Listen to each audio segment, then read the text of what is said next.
to start your dishwasher. So, let's open it up. First, dishes. First, if you're done with the dishes, then set your dishes like this one. And this is the top one.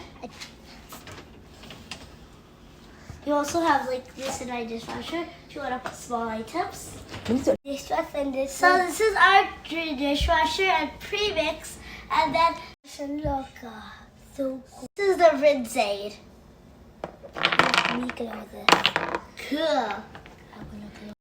Let's do it. I'll do this one. I think it's secured now. I'll put the. So press normal and a start. No, press normal. On. It's 99%. Thank you guys for watching. Bye.